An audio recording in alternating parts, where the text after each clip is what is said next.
इसके अलावा दूसरी बात जो मैं करना चाह रहा था वो ये था कि आम आदमी पार्टी का एंडलेस ड्रामा फिर से शुरू हो गया है। एक है उनके भाई साहब राघव चड्ढा। राघव चड्ढा ने रिसेंटली क्या, अभी हार्डली 20-30 मिनट या घंटे भर पहले एक बात कही कि मैं घायल हूँ तो घातक हूँ। अब वो डायलॉग शुरू हो गया है। आपको तो पता ही होगा कि राघव चड्ढा जो हैं वो आम आदमी पार्टी के राज्यसभा के सांसद हैं, और वो पिछले 5-6 महीनों से उन्होंने एक स्ट्रेटजी के तहत, एक पीआर स्ट्रेटजी के तहत कुछ ऐसे मुद्दे उठाना शुरू करे जिनकी वजह से वो कॉमन लोगों को या कहें कि शहर के एक पर्टिकुलर तबके को, एक कम्युनिटी को टच कर पाए, और जिससे उनका एक अच्छा परसेप्शन लोगों के दिमाग में बने। तो एक पीआर गेम जिसको कहें वो उन्होंने शुरू किया, और उस पीआर गेम को उन्होंने कहा कि हम मुद्दे उठा रहे हैं, हम ये कर रहे हैं, वो कर रहे हैं। तो हाल ही में आम आदमी पार्टी ने राज्यसभा को लिख के दिया कि भाई राज्यसभा सेक्रेटेरिएट में कि ये जो बंदा है, हमारे पार्टी के हिस्से का टाइम इस बंदे को ना दिया जाए, और राज्यसभा में जो लीडर है वो किसी दूसरे एमपी को अपॉइंट किया उन्होंने अपना, अशोक मित्तल नाम से। तो इसी बात पे राघव चड्ढा थोड़े से हो गए ग्रम्पी, और वो थोड़े से हो गए डिस्ग्रंटल्ड। अब ग्रम्पी और डिस्ग्रंटल्ड कोई आदमी होता है तो वो अब कुछ ना कुछ बोलता है। तो उन्होंने कहा कि मेरी आवाज़ दबाई जा रही है। अब उनकी आवाज़ दबाई जा रही थी केजरीवाल के द्वारा। अब देखिए कि वो गेम शुरू हुआ, फिर उन्होंने वीडियो बना के कहा कि देखो मैंने एयरपोर्ट पे चाय और समोसा उसके रेट सस्ते करवाए, कुछ रिचार्ज की बात उन्होंने करी, कुछ डिलीवरी पार्टनर्स की बात उन्होंने करी कि उनकी सुविधाओं के लिए मैंने सदन में मुद्दे उठाए। पर ये मुद्दे तो आपने मेरे भाई पिछले 4-5 महीने में उठाए हैं। उससे पहले भी शायद 3-4 साल हो गए आपको राज्यसभा में, तब आप कहाँ थे? ये मुद्दे तो आपने तब उठाए हैं जब आपको पता लगा कि अब आपके और आपकी पार्टी का दो राय हो चुकी हैं। अब आपको खुद को अपने को प्रेजेंट करना होगा, और प्रेजेंट इस तरीके से कर लें कि जब पार्टी ये बोलेगी कि इसको निकाल रहे हैं, ताकि मैं कुछ, मेरे पास बोलने के लिए एक्सक्यूज़ हो। तो ये भी तो सीन हो सकता है इसमें। ये एक पार्ट है स्टोरी का। दूसरा पार्ट ये है कि भाई जितने भी आम आदमी पार्टी के लोग थे, नेता थे, अब पता नहीं नेता हैं हैं भी या नहीं भी हैं उस पार्टी में, पर जो भी हैं वो सब कह रहे हैं कि आपको सबको पता ही है राघव भाई कि हम सब केजरीवाल जी के सिपाही हैं। अरे केजरीवाल जी के सिपाही? केजरीवाल तो खुद ये कह के आया था कि मैं एक तरीके से अथॉरिटेरियन रूल को ख़त्म करूँगा, और खुद तुम नेता लोग बोल रहे हो कि हम खुद केजरीवाल जी के सिपाही हैं। खैर ये बात बाद में करेंगे। तो वो कहते हैं कि हम सब केजरीवाल जी के सिपाही हैं, और सिपाही होने के तौर पे हम सब आम आदमी पार्टी की बात करते हैं और विपक्ष की बात करते हैं, और साथ ही साथ में सरकार के खिलाफ बोलते हैं, मोदी जी के खिलाफ बोलते हैं। तो बीजेपी के खिलाफ राघव भाई ने कुछ बोला नहीं, और साथ ही साथ में क्या पता वो राघव भाई जो हैं वो बीजेपी से डरे हुए हैं। तो ऐसी बातें, और मतलब सिलसिलेवार अटैक राघव चड्ढा पे आम आदमी पार्टी के कई नेताओं ने किया। सौरभ भारद्वाज हैं या आतिशी हैं, ये काम एक्चुअली में तो उनका काम यही है ना कि उनको, उनके पास भी आ गया होगा कि भाई अब आज का पूरा दिन इसी पे ख़त्म करना है। राघव चड्ढा को गाली दो या उसको ये करो, इसी तरीके से होता है उस पार्टी में।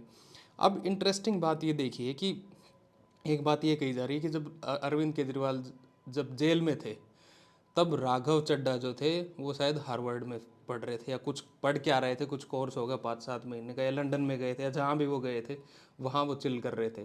तो आम आदमी पार्टी को लग रहा है कि ये बंदा हमारा बनाया हुआ, इसकी कोई हैसियत नहीं थी, ये कल का छोरा, कल का लड़का, हमने इसको वहाँ तक पहुँचा दिया, और अब ये हमारे केजरीवाल जी के नक्शे कदम पे चल के पीआर गेम करके उन्हीं की तरह लीडर बन रहा है।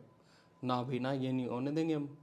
तो इसीलिए जितने भी लीडर्स थे उन्होंने ये सोचा कि इसका पहले अच्छे से एक बढ़िया इलाज या ट्रीटमेंट किया जाए।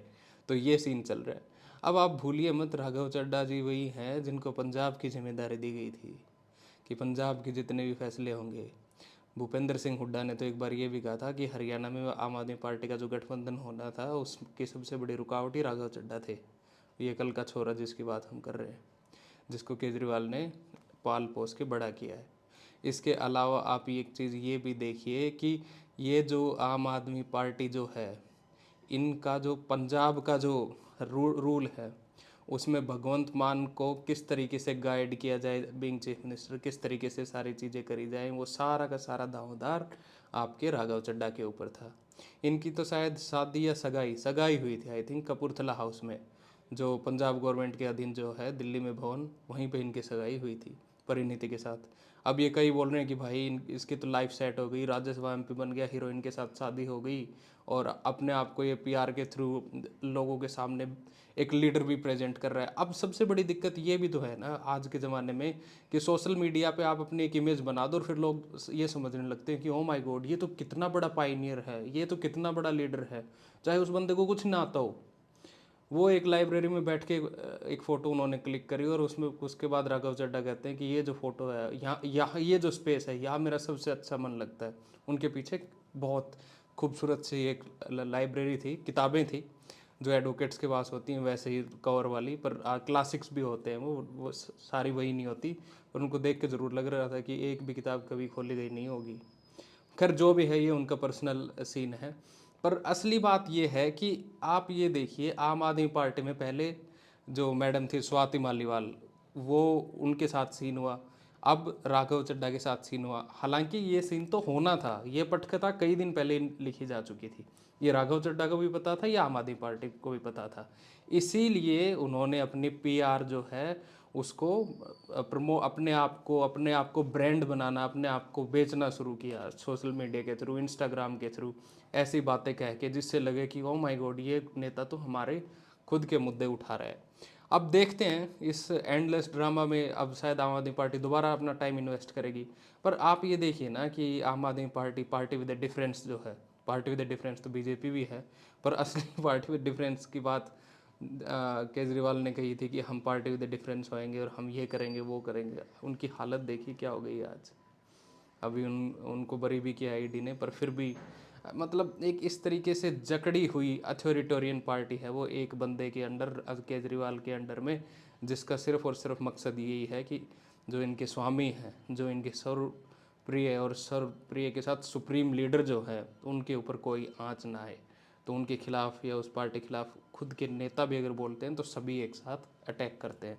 हालांकि अगला नंबर किसी का भी हो सकता है, आतिशी का भी, सौरभ का भी, कोई भी, ये इसी तरीके की बचकानी चीज़ें होती रहती हैं पार्टी में, ऐसी पार्टियों में। तो ये सीन है।